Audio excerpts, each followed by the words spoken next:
welcome back to your weekly scheduled listening of Know the Good, Good to Know podcast. Let's get rolling. Are you ready to do fists? What's going on? I'm a robot. Why are you a robot? I'm a robot. Is that to do with your... I'm Beevbat. No. Beevbat. I'm Beevbat. It's something that I thought up just for fun. Are you ready to do fists? Yeah, yes. Oh, what's going on? Yes. Wait, hold on. What? My audio's fucking up. What are you talking about? My audio's fucking up. Are you plugging back? Hold on. You're fine. No. What? My headphones have stopped working. Oh. You've unplugged me. There you go, what about now? Don't take them off. Hello? Oh, okay, now I'm back. We're leaving that in. We're leaving it in? Yeah. That's so rusty. It's like we're episode 1 all over again. We're right, not. okay. We're on episode 37. Ready? 1, 2, 3, well, that's the bird. You can start. I'll start. So, my good news story is... It's all about green cities and all that sort of stuff. Green tea? Green cities. Oh, sorry. Chicago leads the charge.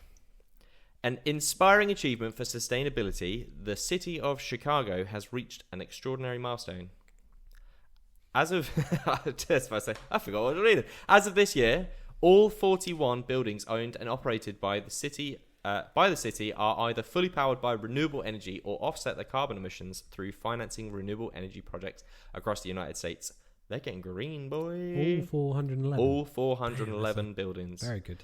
It makes like the city of Chicago town sound tiny, but I think that's like they're municipal buildings, so they're the large, the big boys, the big office boys, buildings, etc. This announcement not only kicked off in the new year on a high note, but also marked the culmination of a 3-year journey that began with a historic agreement to bring solar power to the city from the largest solar farm east of the Mississippi River.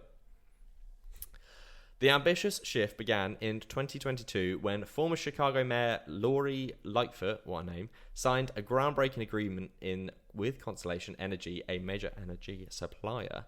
The deal secured power from... I sound like a news broadcaster. Yeah, I just realised. I sound really newsy. Super newsy. I mean, we are... Robot to... Robot? Yeah. Robot to newsy. I mean, we're reading good news, so it sort of fits. The weather next. The deals... frosty, rainy, gross and grim in the UK. The deal secured power from the Double Black Diamond Solar Farm, a 593 megawatt facility developed by Swift Current Energy. It must be a pretty hardcore solar farm if it's a Double Black Diamond. That's for all the skiers at home. Go on. How big is it? Does it say how large the farm is in terms of... No, I must admit I didn't look that bit up, but 593 megawatt facility... pretty hefty. I mean, if it's supplying electricity to 411 municipal buildings, I think it's doing some heavy lifting. Located in Sangamon and Morgan counties, about 30 miles from Springfield, the farm was under construction at the time, but promised to play a pivotal role in the Chicago's energy transition, albeit that is a 220-mile distance for the energy to actually travel before it actually gets to Chicago. So I'm hoping that they do come up with like maybe a closer solar farm, or they start building more farms closer to cities, sort of thing. Why? Have interest? Just because 220 miles is a long distance. That's a lot of wasted electricity if you think like the distance to travel. I know it travels fast, but through like thermal conductivity, all that sort of stuff. All your remedial sciences that you learned at school and how electricity travels through wires and all that things. After so long, it starts to die off, and it's not as sort of... you don't get as much of it, I guess, at the end sort of goal. Physics. But today, however, it delivers 70% of the electricity needed to run Chicago's municipal buildings. 70%. Angela Tavor, Chicago's chief sustainable officer, that's a pretty cool title to hold, expressed her excitement about the achievement. She goes, every Chicagoan, what? I didn't realise that was the thing. Not until I started writing this, interacts with a city-owned building, whether it's an iconic cultural centre, City Hall, the Howard Washington Library, I'm just going to list off a load of buildings, bustling airports like O'Hare and Midway, or their local library. She shared that pretty much every Chicagoan they interact with this sort of stuff all the time. The environment and impact of this initiative is striking. By switching to renewable energy and offset emissions, the city is cutting its carbon output by approximately 290,000. No, 29,000. Geez, that was going to be a way bigger number. 290,000. There we go. I'll get there in the end. Metric tons each year. And I know you like your comparisons. I know you like your visuals. So I did a little... They have one, but I got some more fun ones. That is the equivalent of 41,429 fully grown average African elephants in terms of weight. Wow, that's a lot of elephants. 29 Eiffel Towers. That's not a lot of Eiffel Towers. 29 Eiffel Towers. Have you seen how big the Eiffel Tower is? No. 29. Oh, have you not been to the It's big. It's a big metal point. I know, thing. but for some reason I thought that. 29. More, 29? That's loads. I've never seen the Eiffel Tower. Okay, all right. Well, the article said it's the equivalent of removing 62,000 vehicles from Chicago's roads annually. Okay, that's more interesting. It's more aligned with what they do. I tried to find fun ones, leave it out. The tangible difference that reflects the city's commitment to combating climate change. However, achieving this milestone wasn't without its challenges. About 30% of the city's emissions reduction currently comes from financing renewable energy projects rather than actual direct energy usage. Okay. So this is what they said. So, I mean, it's still pretty good. I mean, 70% of your energy coming from renewables it's a solid sort of state to be in. Critics have pointed out that the approach doesn't entirely eliminate emissions at the source, which, it doesn't, but they are sort of trying to get there.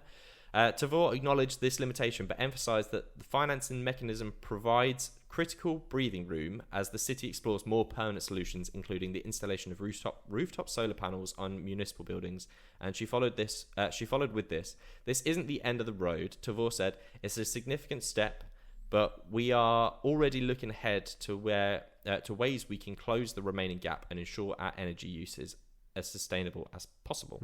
It makes sense to use like the footprint of a tall building.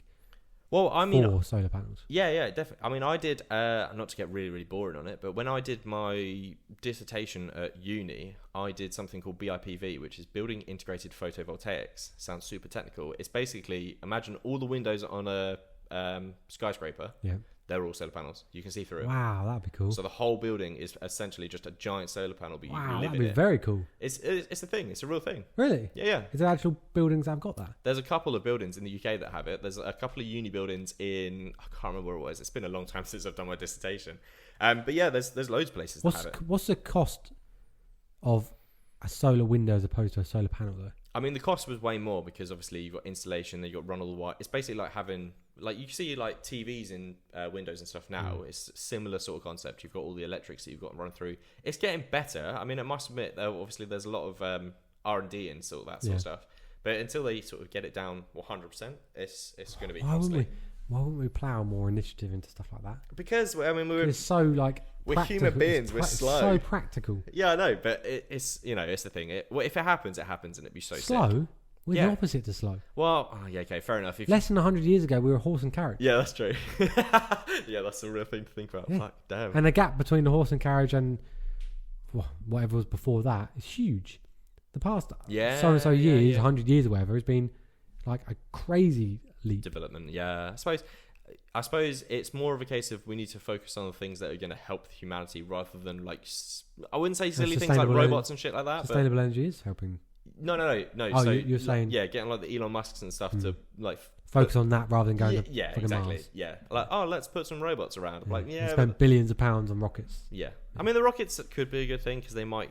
isn't there an asteroid floating around somewhere? I can't remember what like space belt it's in, but it's got enough raw materials in terms of gold, I've seen this. Gold, platinum and all that sort of stuff to make everybody like a trillionaire or something. Do you know what that sounds like? Lies. It sounds like a war waiting to happen. Oh, everyone's fighting for that's a movie if I've ever heard of one. Everyone's fighting for this asteroid. Everyone wants it. Exactly whatever it is, a comet. Like. Yep. Yeah. It's I mean, you never know. First one there, claims it, ends up in a war. It's got a little flag on it. This is our materials. You're not allowed to use this. As if. But yeah, so with the double black diamond solar farm, that's such a sick name for a farm. Now powering the city, Chicago has set an even more ambitious goal to power all buildings within the city limits entirely of renewable energies by 2035. I was going to say 2025. I was like, ooh, to this year. If achieved, the initiative would make Chicago the largest city in the United States to accomplish such a feet. The other interesting fact that would be quite cool to know is, you said about circling back to the energy lost from the electric travelling from 220 miles away. I think it's called transference or something like that. It'd be interesting to know if it's more efficient. I assume it is because they do it. Mm-hmm. More efficient doing that way. It's more offsetting using that than it is not using that. What do you mean? Does that make sense? I can't clarify. In my head, it's clearer. So better the loss of energy. Yeah. Outweighs what were the outweighs okay. The actual energy made. So the energy generated, if it offsets the amount of energy lost before it gets to where it needs to go, sort of thing. Yes, but I don't know. I'm not explaining it very well. You're trying to like go through. So the reason they're using electrical engineering. So does it offset enough to justify doing it? Or what I'm trying to say, like it must do emissions. Yeah. It must do. The wasted energy, does it offset enough emissions that it's saving doing it that way? What's going on? I can hear like real vibration-ese. Is this your arms? Oh, it might be me jumping around. I can hear like. Yeah, it might be me. Or it's your headphones. Yeah, I mean, like I said, it must be. It must be doing. So they wouldn't do this if it wasn't cost effective and if it wasn't sustainable. I'd say. I suppose. I also agree with that, but again, playing devil's advocate. Ooh, love a devil's advocate. It's always a bit like, look at us, sustainable energy. True. But behind the doors, what's actually happening? They are trying to be relatively. No, I get it. No. But they're trying to be relatively forthcoming with saying that look, we're not 100% renewable. We're trying to be, and we're trying to do other bits to make it, of course, more sustainable and environmentally friendly and all that sort of stuff. But I guess it's a difficult thing to achieve. I mean, I remember, I think it was like last year or something. The UK at one point, for I think it was about 4 seconds, were 100% run by renewable energies. Don't know how they calculate it. I don't know how that's worked out. Go on. Have you seen... We spoke about this before, but the Guy Martin thing. Yeah. Have you watched it? No, I can't say I have. So you really need to watch it. It's about British energy. Okay, yeah. And how we switch between wind and solar and gas and stuff like that. Yeah. Based on the needs and the output. It's very, very interesting. Okay. No, people need to watch it. And also, the coolest concept there was, again, I've spoken about this before, is the dam, which acts as a battery. Dam that acts as a battery. Sometimes we produce too much energy. Yeah, okay. And instead of wasting it, what they do is they pump water up like a mountainside to a dam. Okay. From the bottom, they pump it up. Yeah. So they use the energy to pump it to the top of the dam. Yeah. Yeah. And then when they want some more energy, they drop it, which generates hydro energy. Yeah. Goes down the river down the mountain to the bottom lake. Yeah. And then they generate electric from that. And then when they've got too much electric, they use the electric to pump it back up. That stays up there. Okay. So it's like a battery. Yeah, that's a very smart. Yes. I like the idea of behind it. I'm like, oh, we've got a bit extra. We'll use it on generating more electricity for later. So it's not necessarily I suppose it's like a water battery in a sense. Exactly what it is. I guess. Exactly what it is. It's not a battery. It's more. Yeah. Okay. Cool. But it's used stored energy from batteries. Yeah. That's pretty sick. I like that. Oh, a nice little tidbit of extra factsy information. Getting real nerdy with it. Yeah. But so Chicago will be the largest city in the United States to accomplish such feat. The city's achievement is a beacon of hope for the municipal seeking to reduce their environmental impact across other cities. And it's clear proof that it can be done. So, here's hoping that in the future we're going to have green cities everywhere. I know everyone's trying, and I know, your usual countries like UK. I mean, most of, pretty much, if not all of Europe, are trying to do that sort of stuff. But, hopefully we can all do it. I feel like we've not had an environment story like that. That's why I wanted to put one in. Yeah. I was like, we haven't had an environmental in a while. Go on then, hit us with what you've got. So we're staying in America. Okay. We're in Nashville. Is that in Tennessee? Tennessee, yeah. Okay. Well, there might be a couple. Because this is what I found. When I looked up Springfield, because I wanted to know roughly that's where I worked out the 220 miles away from Chicago thing. Fair enough. There's actually quite a few. Oh, what? Springfields. Oh, really? Yeah. So there could be a couple of Nashvilles as well. Who knows? But yeah, the most famous one is Tennessee. Trevor Phillips never imagined a chance encounter with discarded flowers would lead to a mission of joy. Oh, okay. So 3 years ago, he spotted a dumpster brimming with blossoms. Were they planted or they No, hear me out. dying? Trevor went on to say, I was like, man, that's crazy. They're throwing out all these flowers. He stopped, he opened it, and it was just full. Flowers. Just hundreds of good flowers. Oh, wow. Curious, he mentioned it to a neighbour who suggested, you should take them to a nursing home. Oh, that's yeah, okay, that's nice. I like that. That idea sparked something in Trevor. With a handful of salvage bouquets, he made his first visit to a senior living facility, handed out flowers to the residents. The joy in their faces was instant and infectious. Oh. So from that, he said, I felt so fulfilled thinking about people smiling. Word spread about his good deed, and the local florist reached out to him and gave him a game-changing offer. So whenever they cleaned out their coolers, they'd let him take any unsold flowers. That's sick. That's so good. armed with more bloom than ever, Trevor created a Flower the People, a volunteer-driven initiative delivering bouquets to seniors in nursing homes. Oh, that's so So, heartwarming. what started with a simple act of kindness has grown into a big movement. Mm-hmm. Today, Flower the People serves over 40 living senior facilities across 3 cities. Jeez, how many people? I I don't think it actually says we something. average it out at like, say, what? It's like a home, isn't it? Like a care home sort of thing. Yes, okay, exactly what it is. So we say, it's in America though, isn't it? Everyone's bigger in America. Let's say in the UK, I was going to say like ballpark, like 400 residents or whatever for a big one. Yeah. So this was America. 400? Yeah. Damn, that's a big... Yeah, they do well. The UK, I mean, we've done a couple of jobs for them and they do well. Oh, like private... Yeah, private. You see quite a lot of them actually going up, like retirement homes. Would you ever have a retirement? If you could... Would I ever have a retirement? Live in a retirement thing like that? Yeah. What'd you do all day? Paint. Do whatever you want. Bingo. Just wherever you feel like. So the one that I did a job for, and they got a waterfall in the entrance. Wow. Yeah, it's bougie. That it's is a fucking bougie home. Definitely can't afford that. Nah. I think they said it's like 800 quid a week or something like that. That's crazy. But yeah, if I could afford it, definitely I'd be doing a home. Yeah. 100%. Or if I ever have kids, sorry kids of the future, if you are ever real, I'm going to live with them. Oh, okay. Do what my parents... Annex type deal. Yeah. Do what my parents keep telling me. Be like, oh, you'll be rich one day. You can afford an annex and we'll come live with you. And I'm like, oh, no. I love you dearly, but... Stick them in a home. Yeah. So I always say to my mum. Sounds so horrible, doesn't it? Stick in a home. Be gone. Sorry. Yeah, that's took okay. you up massively. So florists, volunteers and local businesses have joined the effort to donate time, flowers and resources to brighten up days of seniors that may not often receive visitors. That's so cute. I love it. It's a good concept because there is a lot of like old people that probably don't have family. And no, it's true. Do spend a lot of time. Probably don't get many flowers either. No. And also the waste. We say this all the time, but the amount of waste that we go through. That's such a good idea for waste. Yeah, waste is it's a big thing. Really. Although, would you be a bit heartbroken if you found out you got bin flowers? No. No? You'd still be pretty happy. I suppose you get flowers, aren't they? As long as they're not like flowers. Crusty and dying. Really, you're the last guy. Yeah, you're the last guy of the bunch, and you get like the sunflowers that are practically brown. Like, yeah, I mean, as long as I don't get them, they're flowers. I'm okay with bin flowers. They're still flowers.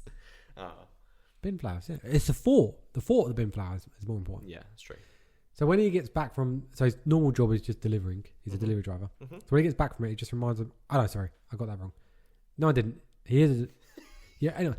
When I get back from delivering, it just reminds me how important it is, Trevor shared. Phillips was actually homeless at one point. He now owns a landscaping business, but he'd love to have more volunteers to help him on Saturdays with Flower the People. That's sick. And there's also, I found some information on how to volunteer. Okay, if you're listening in Nashville, America, or hopefully if you want to start a movement here in the UK. So 2 ways to volunteer. So basically, pick up flowers from your local florists and drop them at nursing home. It's quite simple, really. It's so simple, yeah. He said... Another point is to make sure that you arrange the flowers quite nicely at the nursing home and distribute them to the residents. Okay, you got to make them look nice. Yep. Children are welcome to participate in the flower arranging and distribution. No flower arranging experience is required. A coordinator at the nursing homes will make everything go smoothly. That's what he said. That's good. So you don't. Yeah, you can be a flower arranging novice if you really need to. They have got a Facebook page, Flower the People. So good. Go check them out. That's such a good name. It was a really fun one, I thought, and I saw the picture and it was there was a picture of the dumper with the flowers in. Oh really? I thought, man, is it did it look like an art exhibit? Do you know what? If you stuck it in an art museum, somebody would stand there looking. Yeah, I bet. Just like, what does it mean? Well, what does it mean? What's the meaning? If you think it's deep, how deep is it? Just throwing life into the bin. Are we just wasting stuff in the bin? It's like a meaning of hope, and it's lost. It's in the dumpster. As if. Yes. We should go to an art gallery. So I wrote that story out and I was like, he kind of could be my hero, but it did sound hero-y. The good news story of it is the fact that this movement has now started to collect the flowers, reuse the flowers, brighten people's day. So good all round, basically. Doing really good stuff. Yeah. So thank you, Trevor. Hell yeah. And for anybody listening, Trevor, just have a little look at Flower the People. I can't get it. Flower the People. Flower the People. Hopefully one day it happens here in the UK. That'd be kind of cool. Flower to the people. Flower to the people. No, that's sick. So yeah, I love it. There we go. Okay. Thank you very much. It's ready for Whole Heroes. The Whole of Heroes. Didn't need said, but we say it anyway. Are you going? Go on, you go. Do you know, I noticed something I do. It's freaking annoying. Go on. I always sing after the Hall of Heroes bit. Yeah, I know. It's so irritating. It's you. And when I'm editing, I'm like, oh my God, Ryan, you're so obnoxious. It's a little part of you. Okay, fine. It's about you. I mean, I've got a little sing-song. Well, not a sing-song. Oh, we singing a song? A little bit of a sing-song in mind, but yeah, go on. Okay, I've got a Hall of Hero. It's actually quite a short one. Mine's long. So Mine's always short compared to yours, to be fair. Yeah, mine's so She long. said her. Sorry, guys. And gals. Okay, Hall of Hero. So, driving instructor gives his car to the pupil. What? Yeah, it's a cool article I found, yeah. That's like a dream. Well, yeah. The driving instructor surprised a new father by giving him the car he learnt to drive in. Oh. Stephen Hunter, who is the driving instructor, from Hull, presented the Nissan Micra to his pupil after he passed... What are you laughing at? Why are you laughing? No wonder he fucking gave it away. Don't be horrible. Don't be like that. You can have it. You can have it. To his pupil after he passed his test for the first time of asking. Did you pass on the first time? Nah, second time. Third time. I'm a second. Third time. Third time. That is surprising. And it's a proven fact. Mm-hmm. The third time is the best driver. No, they're not. It's a lie. Mate, ask Callum, all right? I suppose, technically, if that is going by, you learn more from your mistakes than you do from... So if you were to pass first time, you're definitely a worse driver because you've made no mistakes, so you're just assuming the best. Never experienced it, yeah. And you get too cocky for your beats. Yep. End up crashing. Yep. So, like eighth time is... There must be really, really good drivers. Surely. I can't recall why I failed the second time. The first time was there was a well-known traffic light in Cambridge, which was like quite common for people to fail at. Okay, yeah. Because the way it was in its positioning, yeah, it was easy to get mistaken for a new driver. Fair enough. Yeah, he pressed the brake pedal, I think. Oh, he did it for you. And I was like, I've failed, haven't I? And he's like, no, it's fine, carry on. I hate when they do that. What's the point? I hate when they do that. Mine did. So I didn't check any of my blind spots. I was a guy that didn't look. I'm not looking behind me. I'm driving forwards. Yeah. I'm not looking in the past, baby. If you're in my blind spot, that's your problem. All for the future. Yeah. I mean, if you're the cyclist and you're sneaking up behind me, mate, you're in danger.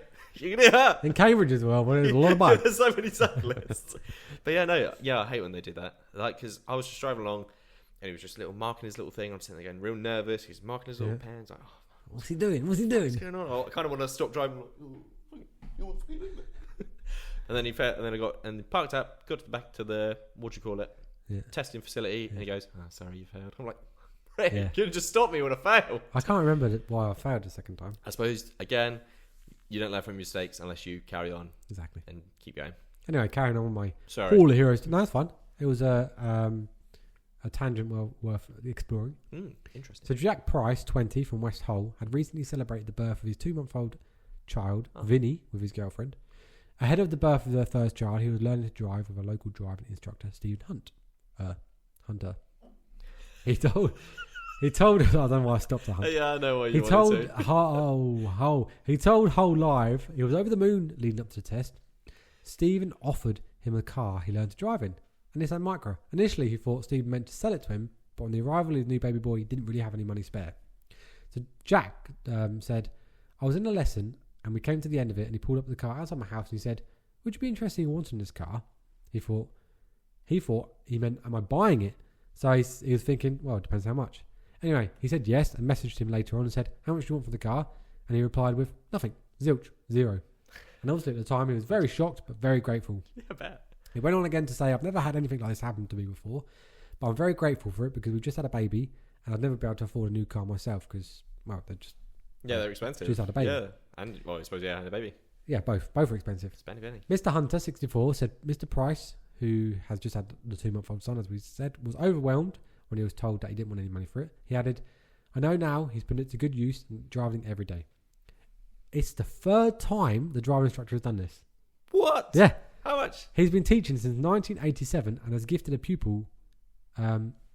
his cars to a pupil after upgrading to a new model. That's so sick. That is.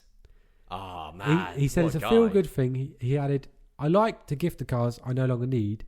Although they have a lot of miles on, they're no longer sustainable for teaching, Yeah. and they're good for first car for people to have. They're probably not worth a lot because they've got so much Yeah, usage that's on true. them. They could put a couple of dinks, a couple of scratches. Yeah, so it'd be perfect for a new driver. Yeah, that's true. Oh man, that's so smart. That's so that's proper wholesome, heartwarming stuff as well. Like The sad part. Oh, don't even know why. Sad part. Why did you do this to me? His last gift may be his last. Oh, Because Mr. Hunter is making plans to retire in the next few years. Okay, all right, fair enough. Oh, sorry, do you think he's dead? Yeah. No, he's not dead. He's still alive. You straight ball pointed that. I got some sad news for you. Unless he's died No! in the last week since the article came out, then Don't. Nah, I think he's alive.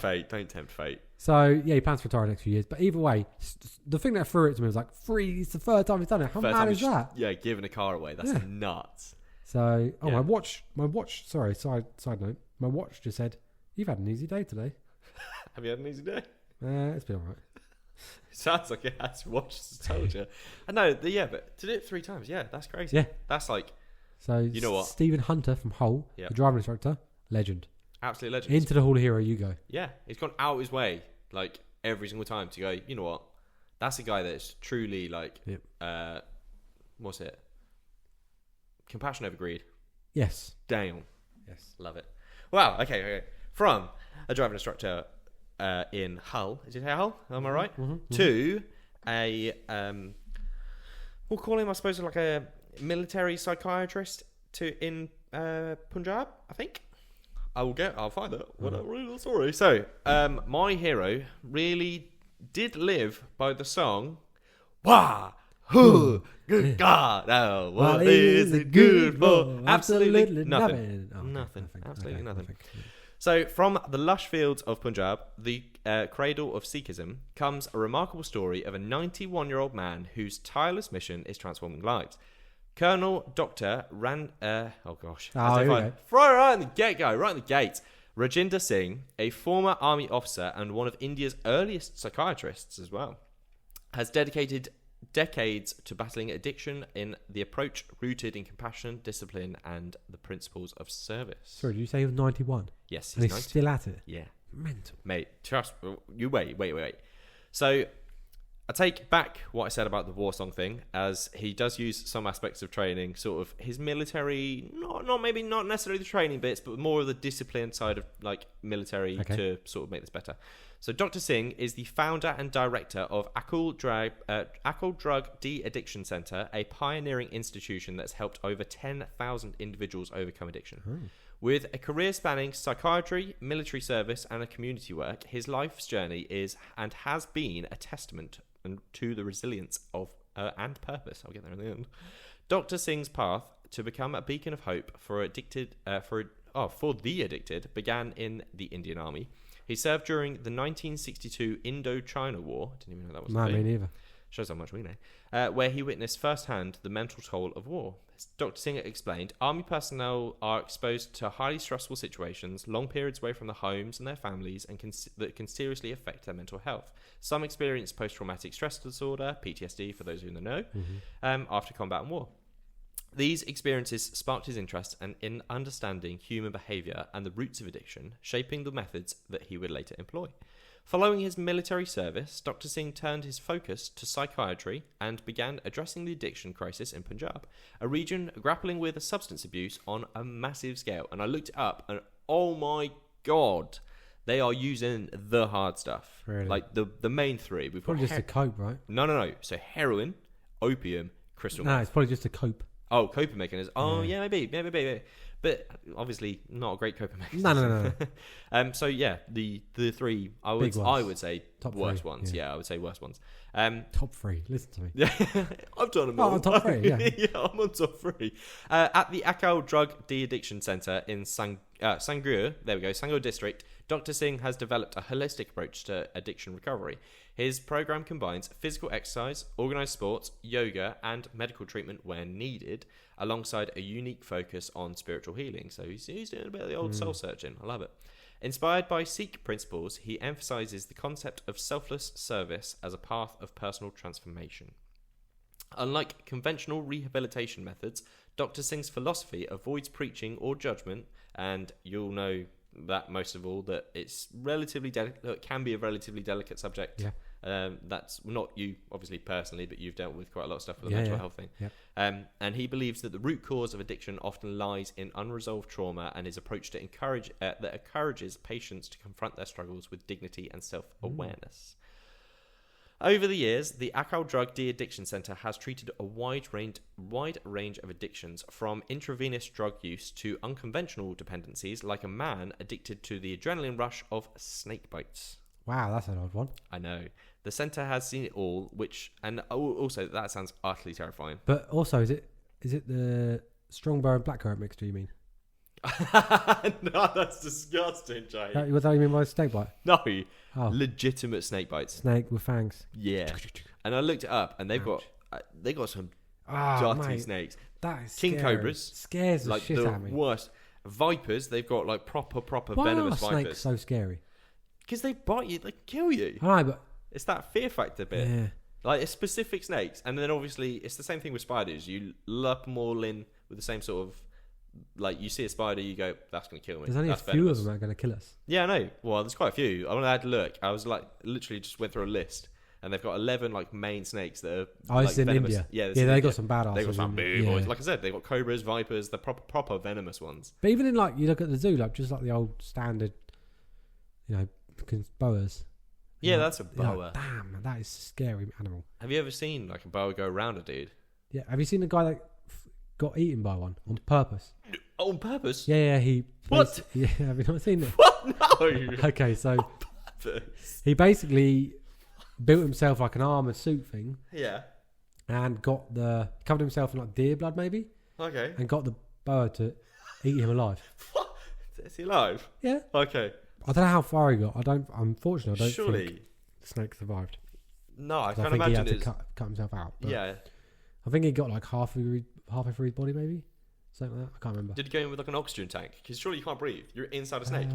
I honestly can't remember the minor fair details, but either way, yeah, he did that. Yeah. Yeah, I mean, snakes are scary. Fucking Snakes weird. do scary stuff. I Yeah, mean, like they I are. said, there's apparently a new Anaconda movie coming out. Huh? Yeah, like the old Anaconda movie. Anacondas, they're Terrifying. imagine. They're scary. Yeah, but why? Oh, because they can kill Because they're you. huge. I know. Have you seen like a real life anaconda out in the wild? Yeah, their heads are like No, out in the wild. You haven't seen it. no, not out in the wild. Yeah, no, it's okay. on TV. Yeah. Their heads are like It's like footballs. the like, badger thing all huge, over like, again. Oh yeah, the badgers. Yeah. I've only seen them Cool dead back. as a rug. Have you seen the callback? Yeah, no, they're scary things. Like the ones that I think I saw like a video of people hunting. Yeah, because they have to because they're so. They kill They're cattle. like they're a massive like oh god, what's the word I'm looking for? Pest? Yeah, like a pest or a rodent type deal now. Yeah, There's so many of them and they literally kill everything. That's Yeah. terrifying. So they have There's to so hunt many them. of. What a horrifying thing to think of. There's so many anacondas now. Imagine that we have living to out hunt. there having to Mate, deal with that. You just go on a little. You can't do none of that plyaking at all. No, picking up litter, mate. no plaking. Just eat your canoe. Gone. I'll stay in the old scenarios. So you see a little grass snake, that's about it. Yeah. I forgot where I am now. Sorry. Oh yeah. So each case has been met with the same unwavering commitment to recovery. One particular moving story involves a man whose addiction to dangerous mix of substances cost him 2 marriages. But under Singh's care, the patient underwent a combination of medical treatment, counselling, and spiritual guidance, and within weeks, That's good. not months, not years, weeks, he began gaining weight, sleeping better, and finding joy in his life again. So, I mean, I'm not gonna lie, this Yeah, sounds good. pretty. It's working. It's working good. Today, he works in a factory. He's remarried happily, and he's referred over 60 other individuals from his community to the centre for help. So he's spreading that kindness. I love it. Despite his age, so this is what I was talking about earlier, because being 91, Crazy. despite his age, Dr. Singh shows no signs of slowing down. At 91, he continues to actively improve the operations of his centre and is already making plans to open a third location. His work, literally, it knows no bounds. Colonel Dr. Rajinder Singh is not just a hero to those who he's helped, he's also a hero of the wide world. Wide world. There we go. Get there. The guy is literally just a beacon of light at this point. I love it. I was so happy when I found this story. I was like, this I guy wonder is if that's what on some stuff. keeps him young. Do you know what I mean? Keeps his mind young. Do you reckon like helping Yeah. people keeps you young? Yeah, That's he's got a cause. That's the biggest thing, right? When he's got to stay around for that cause. Yeah. Also, isn't it strange? Cool. I think that the Indian sort of I suppose racists, but do they not always live longer? The I feel like you expectancy. always see like they live for longer. Like, yeah, exactly. Life expectancy. Do you think that's just because their population's bigger? So you just You hear reckon? more about it? Potentially. Maybe. Oh, what you reckon? Like amount is more of a case if you got more people that could live to a longer age. Very, very highly populated India as a country, isn't it? Yeah. I'd So like maybe in the grand scheme of things, maybe. who knows? I'd like to think it's a spiritual thing. I like to think that because they are, they have that sort of faith and hope and stuff, that it sort of pushes you on. I think a lot of it is put down to the Western diet as well. True. The Western diet is terrible compared to processed stuff all the time. Yeah.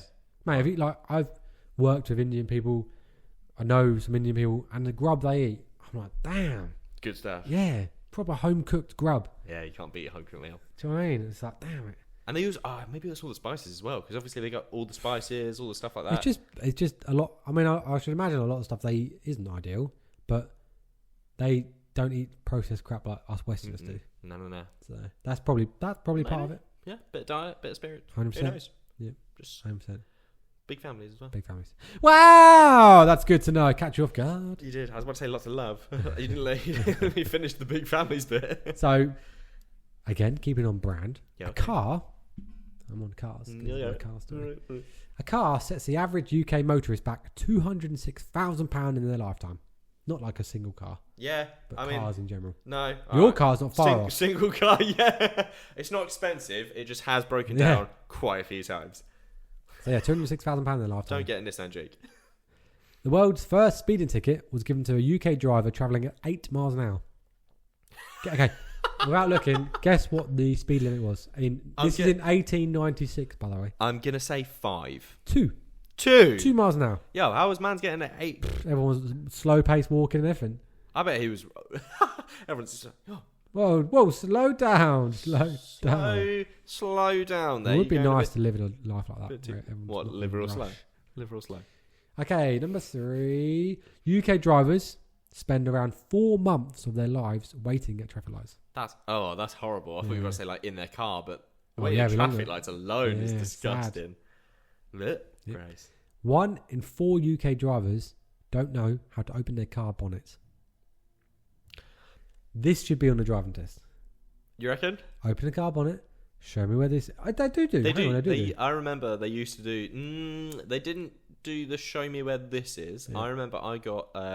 Can you tell me where to turn your lights on? Can you tell me the stuff inside your car basically? Can you turn your window wipers on? Where was it?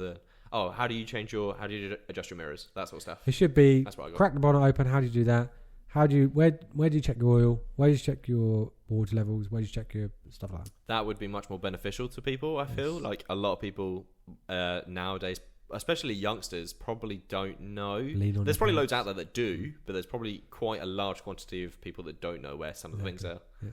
And then my last fact, this is a bit of a random one. Okay. Bats top the world's list of pollinators.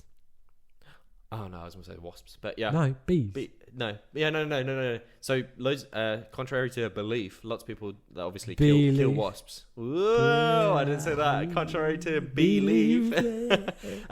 Lots of people don't know that wasps actually pollinate flowers as well. Do they? Yeah. Fucking wasps. Yeah, no, everyone hates them, but they bastards. actually do their little part. Do. But yeah, no, bats, that's pretty cool. The bats are dangerous. Right? Get on their fluff. I told you a story about the person that got pooed on by bats and died, right?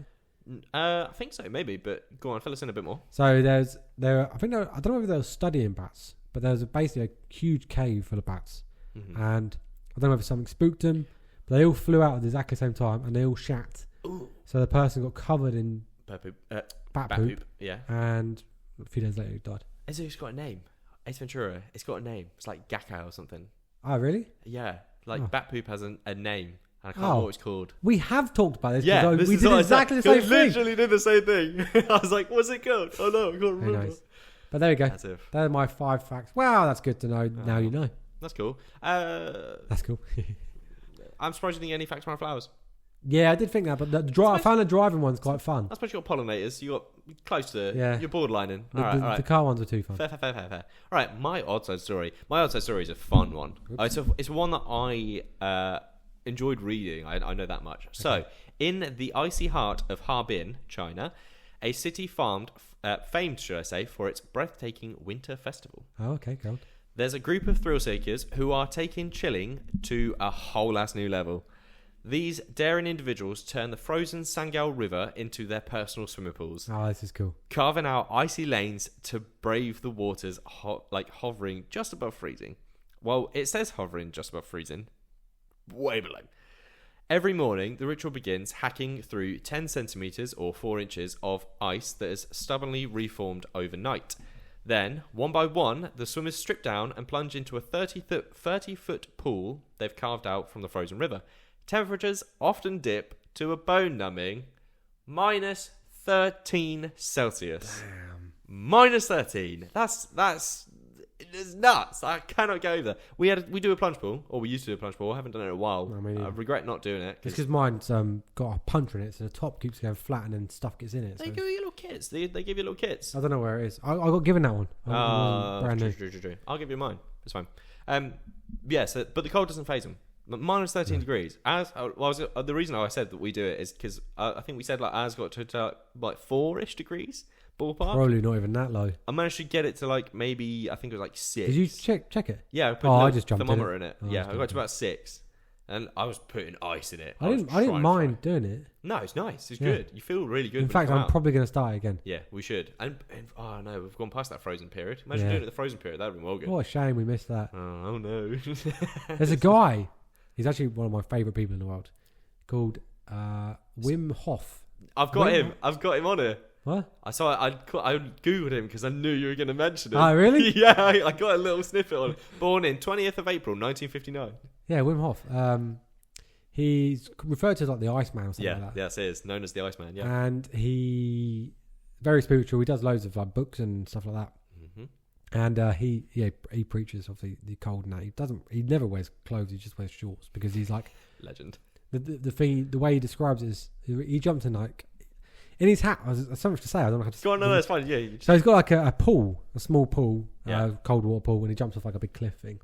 Really fun, mate. When he does it, it's so funny as well. Like when people just dive in with no hands, and just their head. Oh yeah. Yeah, he just does that like a penguin. So funny. He's like a mannequin. He basically says like. The most powerful thing we've got is the biggest organ is our skin, and we cover it in clothes. Yeah.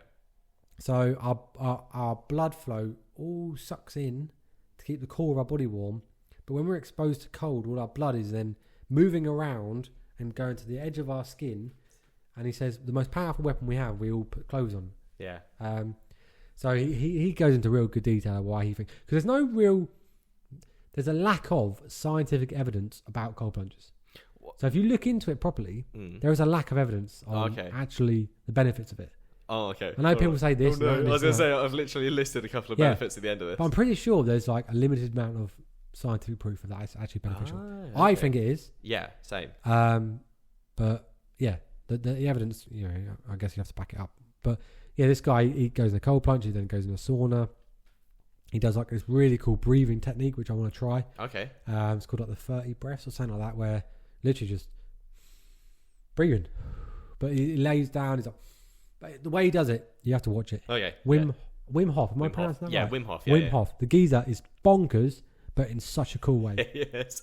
It's the Dutch aspect of him. It's just nuts. And he recently did a video with Eddie Hall, which was a really good watch actually. Yeah. Watch that. What, got Eddie Hall to do a cold plunge or? Yeah. Eddie Hall jumped in the cold plunge, went in the sauna, did the breathing thing. I did the whole shit kick the middle. All right, fair. Yeah. The only reason why I know him and I like googled him was because he was on a TV show. It was like a celebrity TV show where he was getting celebrities. Because Diane, I can't remember her name. I was about to say Boswell, but I don't think it is. Ross. She's the girl with red hair from Strictly Come Dancing. Oh, the one that goes out with the YouTuber Joe Sugg. Yeah. She was on it. And she was. I don't know when it was. It must have been like 4 or 5 years ago. But he was like basically a host on the show, and he was teaching them the breath techniques and the benefits of cold plunges. He's really interesting to watch. The fact that he just acts like a 19-year-old lad at the age of how didn't it? 1959. So how old would he be? You do the maths quick. 80 something. Yeah, we'll say 80 something. But yeah, the fact that he's just there, it's just nuts. Well, I say that actually. I've got someone on here who is 76. Wow. So not far off. But yeah, so back to the old harbour in China. One swimmer Shenshei travelled 1,700 kilometres, which is over 1,000 miles from Zhejiang province to actually take this plunge, despite already having a cold. She was ill already and went, you know what? Why not? 1,000 miles, cold plunge, we've got it going. She's been a winter swimming enthusiast for 20 years and says the experience is left her feeling prickling all over, but also blissfully invigorated. Local resident Yu Xiaofeng, a winter swimming veteran, says that the tradition dates back to the 1970s, which is inspired by the Russian Orthodox baptisms in the river. You imagine being a baby getting baptized in like minus 13-degree river. That's definitely a lot of crying babies at that time. But yeah, since then, Harbin has become a holy land for winter swimming, even forming its own association in 1983. Yu, 61, not you, but the person named Yu, insists that icy dips foster a sense of community and health benefits that can't be beat. Since the pandemic, our motto has been, better to suffer through winter swimming than line up at the hospital, she joked. And you absolute nutter. But I love it. Maybe, instead of us lining at the NHS, maybe we should get a couple of cold plunges out, you know what I'm saying? Might help a lot of people. For others, like 76-year-old Yu Di Kang, the icy waters have become a lifeline. If I ever skip one day, I feel uncomfortable, which is something I can't really fathom. You feel uncomfortable not doing minus 13. Well, I think it's just you get into a routine, right? Yeah, I suppose that's true, but still, do you reckon you could do minus 13 degrees like every day nearly? No, probably not. But it'd be very good for you mentally. Oh yeah, because man, I didn't think about that. The way that they describe it is, you jump into a cold plunge or whatever, no matter the temperature, in the morning. You're going to put your body into adrenaline, right? Straight off. Boof, adrenaline, boof. Yeah. So that pain, that fear, that adrenaline, your day is going to go from normal to boom up there because because you're at a height of like, this is awful. Yeah. Right. You get out, you get warm. The rest of your day is not going to be any worse than jumping in that freezing cold water first thing in the morning. So then it levels everything down for the rest of the day. I always thought you were going to hit me with, you basically get that adrenaline rush. You attack the day with adrenaline. You're ready. No, it's more like your body's been through a massive trauma first thing in the morning by jumping in freezing cold water. So the rest of the things don't seem as dramatic as that. Yeah, nothing can get worse. Have a change of perspective for the rest of your day. That's true. Okay, I like that method. I like that ideology. Yes. I like the ideology of it. That's pretty cool. Yeah, so whilst most of us shiver just thinking about this, these fearless swimmers of Harbin are proving that sometimes the oddest hobbies can bring the warmest sense of joy, even in sub-zero temperatures. And then I looked up, just to cap it off, I did look up some of the health benefits behind sort of cold plunges. Let's have it. So just in case people don't know that freezing your nuts off is actually sort of good for you, although Ryan has just said, not scientifically proven. I believe it's true. I'm most likely wrong. Yeah, okay. I suppose the science isn't there technically. I've just not seen a lot. I mean, if I dig into it, maybe there would be loads of articles. But But for people like, obviously we've done cold plunges and we're like, we feel I like it. And it's obviously good for. I mean, all sports people do it, so it must be beneficial. Athletes and stuff, they're all having a go. So it gives your metabolism a boost. Okay. So exposure to cold water reduces your deep body temperature, and this acts as a stimulus for your metabolism, apparently. Releases endorphins, which is pretty cool. Even though it can be nerve-wracking to enter into freezing waters, most find that it instantly mood boosts once they've worked up the courage to do it. Promotes a strong immune system, which again, I didn't know this. Cold water causes an increase in the amount of white blood cells that are produced by your immune system, and it does help defend against potential threats. In the process, it can enhance protection against getting sick. Hence why, lady with the cold, bang on, 1,000 miles away, let's go and do it. Supports cardiovascular health. So swimming offers many benefits for the whole cardiovascular system. Swimming or cold plunging? No, I think this is all like ice swimming, including the heart itself, the veins, arteries, and capillaries, and may aid hormone production as well, which is another one that I didn't really know. Testosterone, good for your testosterone levels. Yeah, so it's hormone balancing, not only testosterone but estrogen as well. So some researchers suggest that another benefit of swimming in cold water is supported for hormone balance and production, including a boost in estrogen and testosterone production, which contributes to fertility and healthy libido. Very interesting. Nice little bit of scientific facts right there at the end. There you go. But yeah, that's the old finito and Quintata. Finito what? I've said that so many times though. I think I've said it on maybe 4 episodes now. I don't Oh, know even what it me means. bloody singing. That's so A annoying. couple of Latin. Well, thank you. I did a sing song too. Did you? Yeah, Thank you. I don't know why I did that. Thank you for listening. And yeah, we didn't actually address. I wanted to address first thing about the lack of video last week. Oh yeah, sorry. We don't know what happened. We recorded 5 seconds of footage. We could have released just the 5 seconds. Just me walking past the camera, and then that was it. We're That's like, a technical no. glitch. Yeah. Yeah. We still haven't put a thumbnail on it, actually.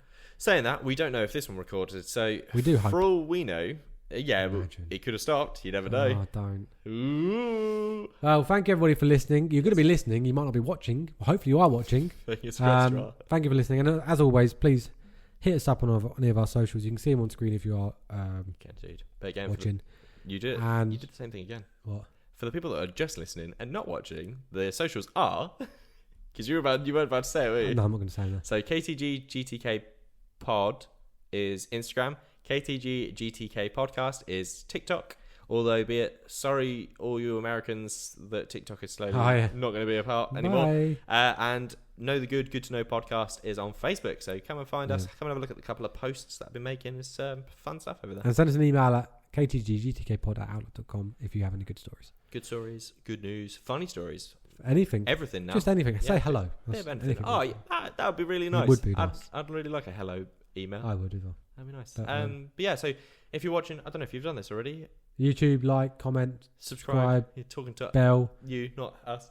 Spotify, leave a review, That'd be helpful. like, everything like that. Just do all the normal stuff. Oh, everything. Help us You already know. It's push basically the good news. It's already ingrained in your blood that you either go watch YouTubes, so you subscribing, you're liking, you're hitting the bell icons, all that sort of stuff. But yeah. Thank you very much for watching. And most of all, stay positive. Stay.